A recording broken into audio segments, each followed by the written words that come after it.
जोहर दोस्तों, काफ़ी दिनों के बाद आप लोगों के समक्ष आ रही हूँ। मुझे काफ़ी एसएमएस आ रहा है कि अगर आदिवासी बेटियाँ गैर आदिवासी से शादी करती है तो क्या उसको संपत्ति का अधिकार मिलना चाहिए, पैतृक संपत्ति पे।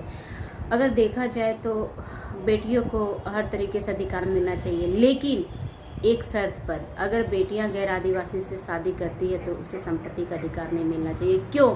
इसका मैं कारण भी बता देती हूँ। देखिए, बहुत सारा चीज़ ऐसा है कि बेटी जो होती है, समाज की जो संरचना है, बेटी के कोख में उसकी संस्कृति पलती है। वो जननी होती है, समाज का आधार होती है, स्तंभ होती है समाज का।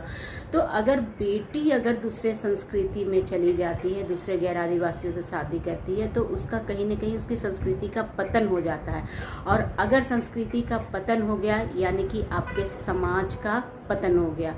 क्योंकि आज सिर्फ और सिर्फ मैं आदिवासी समाज की संस्कृति की रक्षा करने की बात नहीं कर रही हूँ। आज पूरा विश्व को आप देखिए, आज जो लड़ाइयाँ लड़ रहे हैं लोग, एक दूसरे को मार रहे हैं, पीट रहे हैं, आतंकवाद पनप रहा है, धर्म के नाम पे इतने पूरे विश्व में हाहाकार मचा हुआ है, लोग गले काट रहे हैं। क्यों? क्योंकि ये अपनी संस्कृति, अपने समाज की रक्षा करने के लिए लोग हर तरीके से अपने चीज़ों को बचाने पे लगे हुए हैं। तो आज सिर्फ आदिवासी को ही अपनी संस्कृति को रक्षा करने की ज़रूरत है और मैं ये वीडियो बना रही हूँ, ऐसी बात नहीं है। हर समाज के लोग अपनी संस्कृति को बचाने के लिए पुरजोर संघर्ष कर रहे हैं। तो आज अगर आदिवासी गैर आदिवासी से शादी करती है और वो अपने पिता के संस्कृति, अपने पिता के संपत्ति पे दावा करती है, तो ये कहाँ का मतलब न्याय है, ये बतलाइए। क्योंकि वो तो दूसरे संस्कृति में चली जाती है, उसकी अलग सब चीज़, उसका परिवेश, उसका सामाजिक परिवेश, सारा चीज़ हमारे संस्कृति से बिल्कुल भिन्न हो जाएगा। और जब वो भिन्न हो जाएगा, जब हमारे संस्कृति में आएगी, तो क्या संस्कृति का सम्मिश्रण नहीं होगा?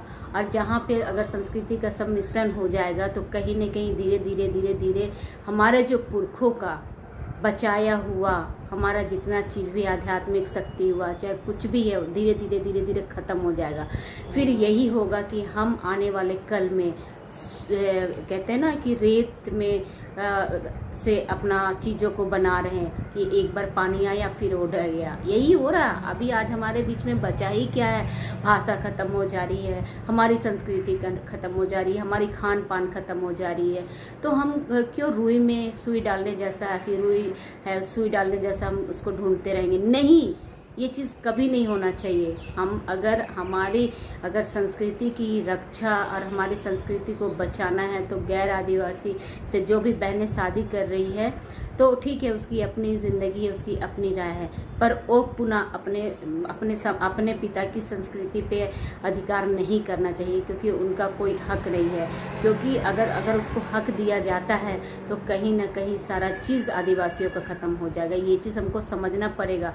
और मुझे पता है कि ये मामला इतना संवेदनशील है। मैं ये बात कर रही हूँ यानी कि लटकती हुई तलवार के नीचे बैठी हुई हूँ। बहुत बहनों को मेरी बातें पसंद भी नहीं आएगी और मैं माफ़ी भी चाहती हूँ, क्योंकि उन लोगों की अपनी निजी राय है कि वो किससे शादी करें, मैं उस पर बोलना नहीं चाहती हूँ। लेकिन मैं इतना बोलती हूँ क्योंकि अगर समाज की हमको रक्षा करना और समाज को बचाना है तो हमको अपनी संस्कृति को बचाना पड़ेगा। क्योंकि आज अगर आप देखिए, ऑस्ट्रेलिया के जितने भी सीनेटर लोग हैं, वो लोग भी अपने परिधान में ही अपने संसद जाते हैं, क्योंकि वो बोलते हैं कि जिस दिन अगर मैं ये पोशाक परिधान उतार दूंगा, उस दिन हमारी सारा चीज़ ख़त्म हो जाएगा।